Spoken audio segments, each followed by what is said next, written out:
el callejón de Huaylas estaba pues repleto de polvo, un polvo bastante letal, si se quiere. Los hinchis bajaron del cielo. Había también la repetición de los temblores. Cada 5 o 10 minutos se movía la tierra a grados 5 o 6. ¿Qué se siente ahora, en la actualidad, que a ustedes le dicen ángeles verdes? Es verdaderamente, ahí está mi hija, me emociona mucho.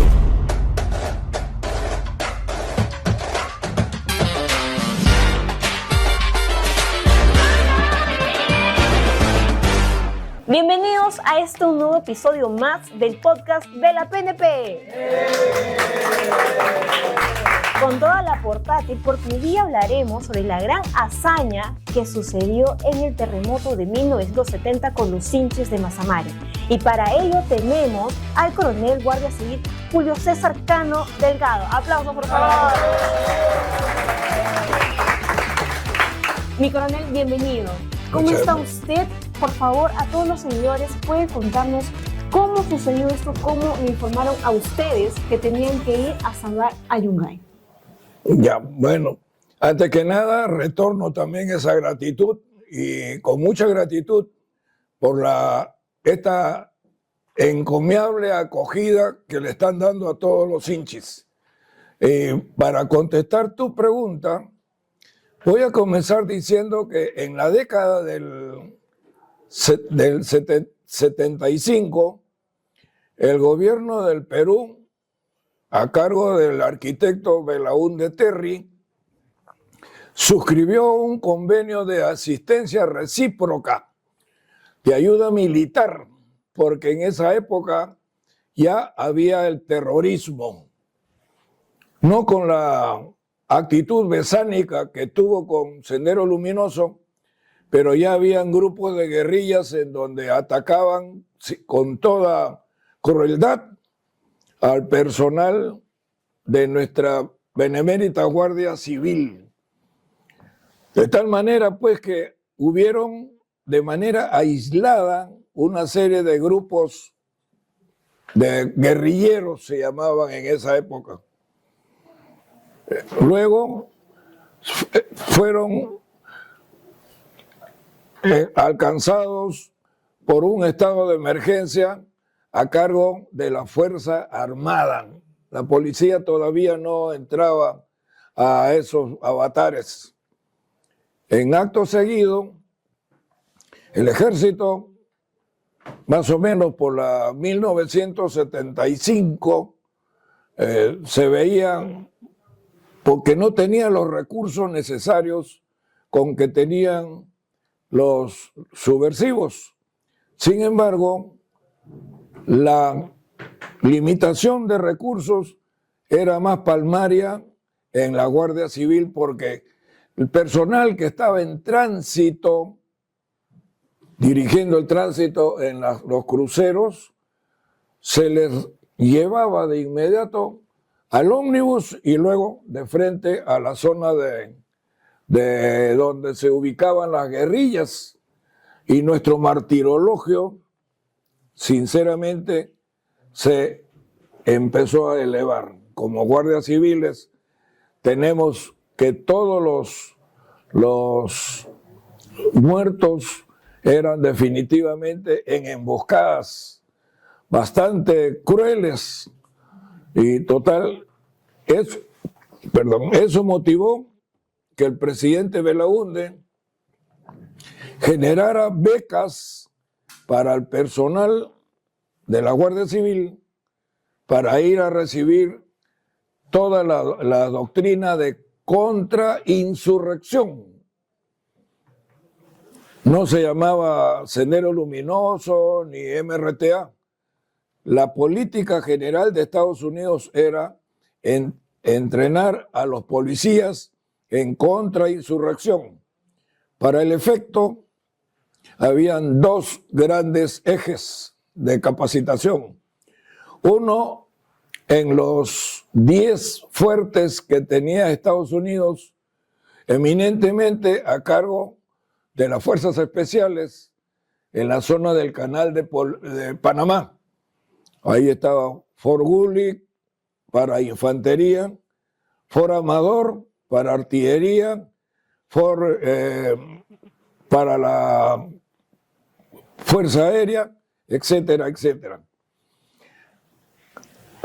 Hubieron una serie de promociones que han ido, como en mi caso, a Fort Gully, y ahí recibíamos adoctrinamiento por 4 meses.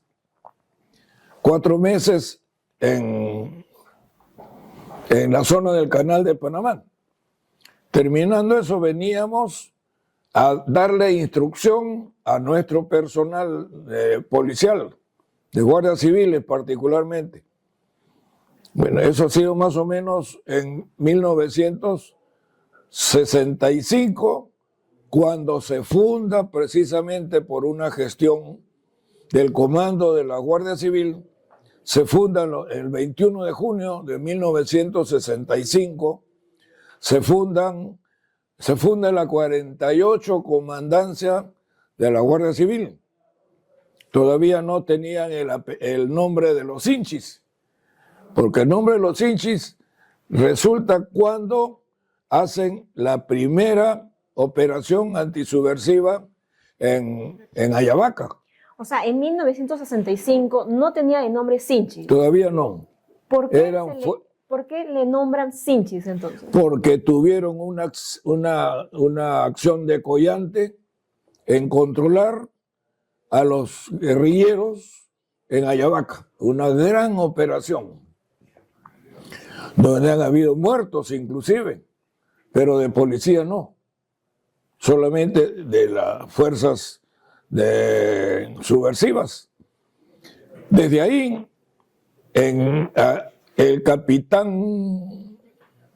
capitán que era de procedencia de Huaraz, él dominaba bastante el quechua, y dijo, a partir de esta fecha, él era capitán ya en el batallón de los Sinchis, que vivían en carpas, pero todavía no eran Sinchis. Le vamos a poner de nombre Sinchis. ¿Qué significa? El que todo lo puede. El hombre valiente. En el Imperio Incaico había un grupo de personas seleccionadas por su fortaleza, por su rudeza en entrar al combate. Y entonces por eso, desde ahí nace la palabra Sinchis. Mi coronel, usted me ha contado la historia netamente de la 48 Comandancia y de cómo le mencionan, lo denominan los Sinchis. Pero usted cuéntame, por favor, el tema que ahorita, 31 de mayo, estamos tocando sobre la gran hazaña que ustedes tuvieron en Yungay. ¿Cómo ustedes salen del Mazamari para Yungay? Para Yungay específicamente. Para el terremoto que azotó Yungay. Porque ahí habían 2 ejes. A mi pelotón le llamamos al grupo de policías, de Sinchis, que estábamos en el segundo vuelo. Ahí se optó porque el grupo mayoritario vaya y salte sobre Huaraz. Estaba ahí el propio comandante Aguilar Heredia, que era el jefe de la unidad, él estaba allá. Y nosotros éramos apenas 27 que nos saltamos en Huaraz. ¿Por qué? Perdón, en Yungay. Porque cuando nosotros saltamos, el primer avión, los 2 primeros aviones se encaminaron sobre Huaraz. Y el tercer avión en donde yo estaba se desvió, porque decía, no hay sitio donde poder aterrizar. Eso lo explicó con mucha claridad el superior que me acompaña ahora Saavedra. Él tiene mucha calidad porque él ha vivido ahí y toda la vida ha sido, es el que más antiguo creo en la comandancia, pero para situaciones muy bonancibles en la instrucción. Él era radiooperador. Y bueno, el hecho de que en Yungay ya habían comenzado los indicios de que la delincuencia común iba en las noches a Yungay a hacer excavaciones en el supuesto lugar donde estaba ubicado el Banco de la Nación, en Yungay. ¿Por qué? Porque se especulaba que el día sábado 30, porque el 31, domingo 31 fue el terremoto, Claro. que el día 30 habían dejado mucho dinero para el pago de toda la administración pública, profesores, policías, empleados públicos, todos los que ganaban por el Banco de la Nación. Entonces, inteligencia, porque nosotros venimos seleccionados con todas las situaciones que se presentan en la vida policial. Y con todo, entonces de ahí entramos nosotros, ya por eso que opta el jefe de nuestra patrulla en ir a que nosotros ya habíamos saltado sobre Yungay. Ustedes al momento de saltar, para empezar, en el vuelo, en el avión, ¿usted qué grado tenía? Y usted Yo era teniente. Teniente. Ya. Él estaba como jefe. Como jefe de los 17, de los 14 que éramos Que estaban en el en vuelo. esa escuadra, sí. Exacto. Ahora, Una de las escuadras. muy bien. Entonces, mi consulta es, cuando ustedes estaban en el cielo, por ahí me comentaron, y lo leí también, que no se veía nada, absolutamente nada. Entonces, ¿cómo ustedes llegaron a saltar y decir, acá saltamos? Ya, todo el callejón de Huaylas estaba pues repleto de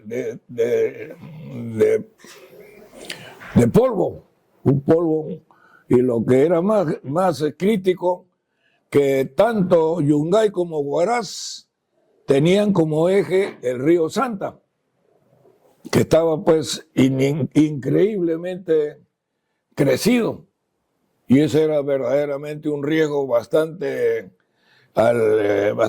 letal, si se quiere, porque se había desbordado con toda el aluvión que hubo en Ranraírca, y porque cayeron 40.000 toneladas de hielo, porque se desprendió una parte de la cara oeste del Huascarán. Eso cayó sobre la laguna del Anganuco y de ahí se genera el alud que desapareció Yungay. Bueno, entonces nosotros, y cuando tocamos tierra, algo anecdótico, de que habían dos cosas que teníamos que evitar. Primero, no dirigir cada uno su equipo de paracaídas, que tenían unas líneas direccionales lo más lejos del río Santa. Y en segundo lugar, que busquemos, de ser posible, una superficie plana, porque estábamos con equipo, que es un equipo de una mochila que la llevábamos nosotros en las piernas, y que era lo elemental, pues una carpa, una parca que le llamaban a unos sacones para el invierno, una ración de campaña, que todo eso lo regalamos nosotros Los niños. a todos los niños, en el primer contacto que tuvimos. O sea, eso me quiere decir que ustedes tenían su ración de comida y cuando ustedes llegaron... Personal. Y cuando ustedes llegaron, lo que comentaban también es que los niñitos desde abajo los veían como ángeles, porque ustedes bajaron prácticamente cuando ellos estaban rezando. Ellos rezaban por comida, por medicinas, y justo terminan la oración y ustedes saltan. Claro. De ahí se le denominan a ustedes como ángeles verdes. No, hay una señora, precisamente la profesora que ha sido invitada también para este conversatorio. Ella era profesora en una cúspide su escuela quedaba en la parte más alta de un cerro. Y al costado de ese centro escolar de la señora había un circo. Entonces, ¿por qué se salvan 23 niños? Porque corrieron a la carpa del circo que estaba en la cumbre de ese cerro, que no era tan alto. Que ahí no llegó el alud. No, definitivamente no llegó porque el río estaba encajonado por otro sitio. Pero sí, las poblaciones que estaban en la base de ese cerro desaparecieron. Lo único que quedaron fueron 3 palmeras y algo que nos llamaba la atención era, dada la fuerza con que iba el alud, no se llevaron los árboles que estaban ahí, que subsistieron las 3 palmeras que habían. Justo veía imágenes de que en la plaza había palmeras, eso, y solamente quedaba nada más uno, 3. como la cabecita, como diciendo, aquí estoy. No, eran tres, que se veían más o menos 1,5 metros de cada uno de los... Pero, mi coronel, usted no me terminó de contar cómo llegaron a bajar, o sea, cómo dijeron, acá bajamos, si no se veía nada. Cuando nosotros estábamos ya en el aire, entre nosotros decíamos, jala a la izquierda, para que el paracaídas volteara hacia ese lugar. Jala al lado derecho, baja directo, no miras a otro sitio, baja directo. Hay varios que cayeron, como en mi caso, sobre un maizal, pero era más o menos plano. Pero no hubo ni siquiera alguien que ni siquiera se han raspado algún parte. Todos cayeron perfecto. Perfectamente bien.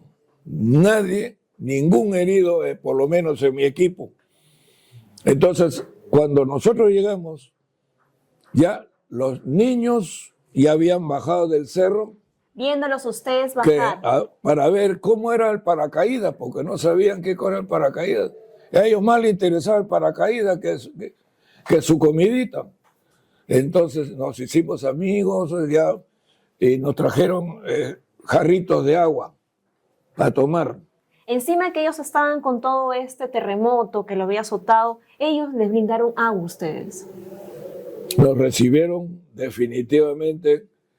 Ahí es donde según algunos comentarios, fue la señora esta que está acá en Lima, no sé si vendrá más tarde, los hinchis bajaron del cielo. Eso se estandarizó, que fue una emoción para nosotros. ¿Qué se siente ahora, en la actualidad, que a ustedes le dicen ángeles verdes? ¿Cómo se siente usted? Es verdaderamente, ahí está mi hija, me emociona mucho. Me emociona mucho.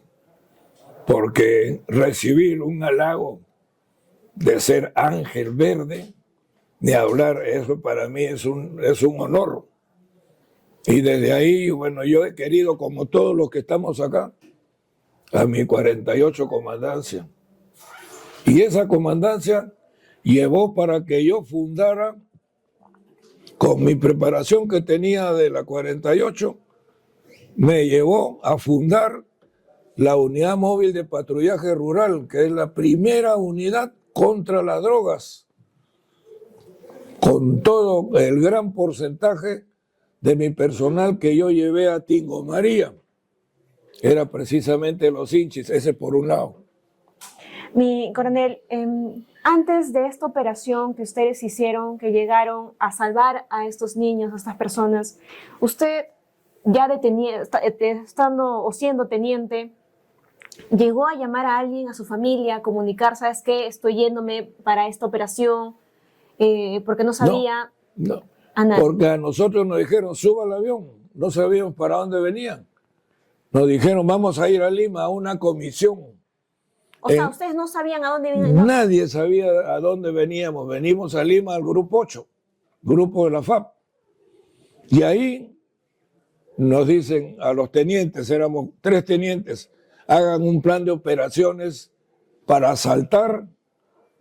Nosotros nos quedamos estupefactos porque no sabíamos, porque todo el Perú estaba incomunicado. Eso es lo que se escuchaba en varios reportajes, de que no llegaba ni una ayuda porque ni una institución podía ir. Y por ahí decíamos de que el presidente en ese entonces indicó que vayan los de Mazamari porque ellos tienen una formación con los boinas verdes. Ya, mira, el hecho es de que el ejército, siempre teniendo el poder político, agarra y dijeron, nosotros todavía no nos habían notificado. El ejército agarró 2 aviones de la Fuerza Aérea y salieron por orden del presidente, salieron a buscar una zona de lanzamiento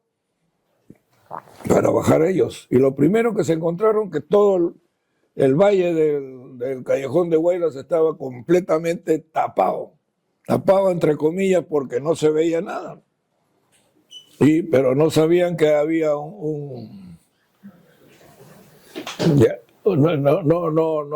no se dieron cuenta que había otras cositas que eran colaterales, como el caso del Río Santa. Bueno, entonces ellos no pudieron, ¿por qué? Porque ellos tenían el equipo T-10, que si te imaginas el hongo del paracaídas, en el T-10 está completo. En el que tenemos nosotros hasta ahora es el T-10M, que tiene 2 ventanas en la parte de atrás y de cada ventana cuelga una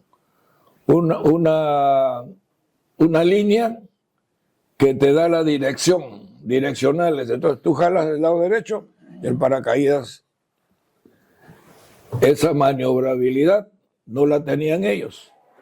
Entonces el presidente de la República, el general Velasco, bastante mortificado, no nos cuentan las anécdotas de los allegados ahí. Entonces dijo ya, que vayan los hinchis. Ya, eso ha sido el día 2 en la tarde, ¿ya?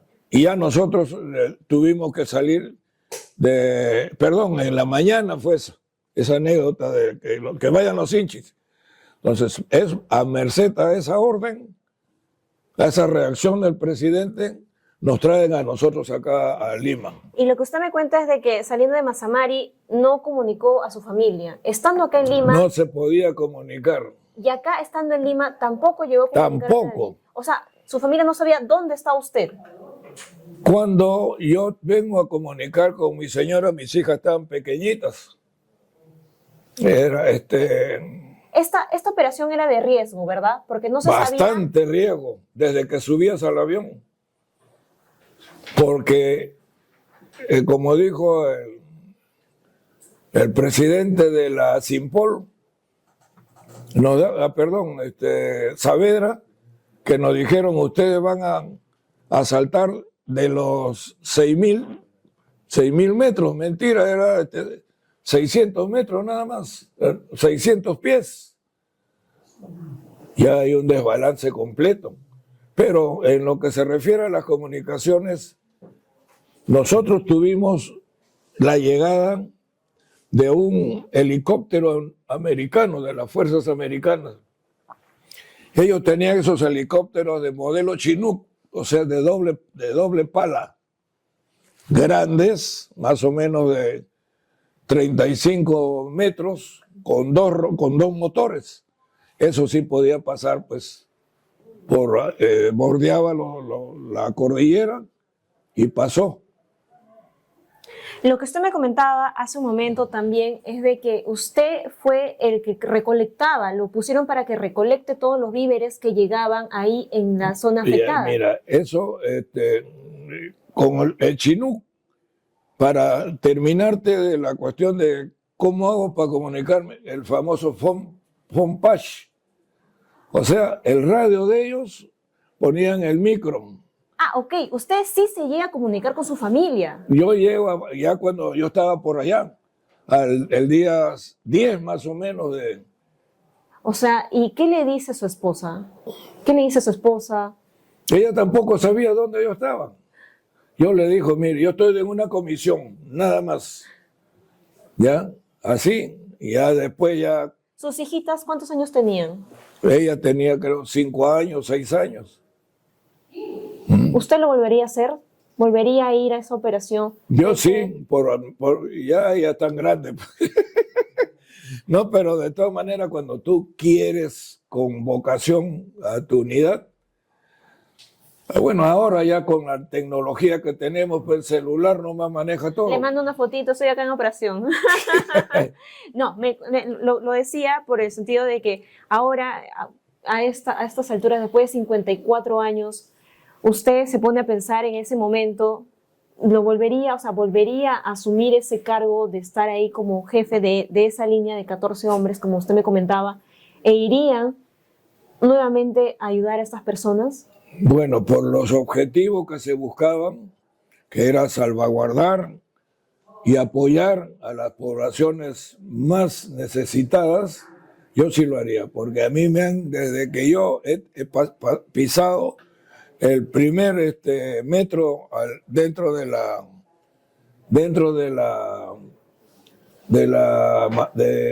los hinchis, ya esa mística te la van definiendo. Y creo que siempre se les va a recordar a ustedes con esa hazaña que tuvieron, pues, ¿no? Que son ustedes los ángeles verdes. Los ángeles siempre verdes. Van a ser ustedes los ángeles verdes, y de verdad la admiración total. No cualquiera, como lo decía en el en vivo que tuvimos, no cualquiera es parte de los hinchis, no cualquiera pisa esta unidad élite.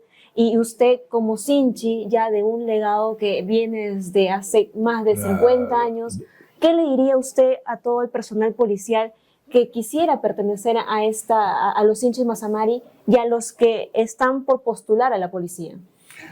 Definitivamente que ellos serían, se vaticina de que el que ingresa a la 48 Comandancia ya no es cualquier policía. Es un policía muy completo, porque ahí no solamente te enseñan a disparar con revólver, con metralleta, te enseñan todas las especialidades. Ahí, por ejemplo, mucho nos ayudó a nosotros porque hacía un frío, pero fatal. Y sobre todo, mira, había también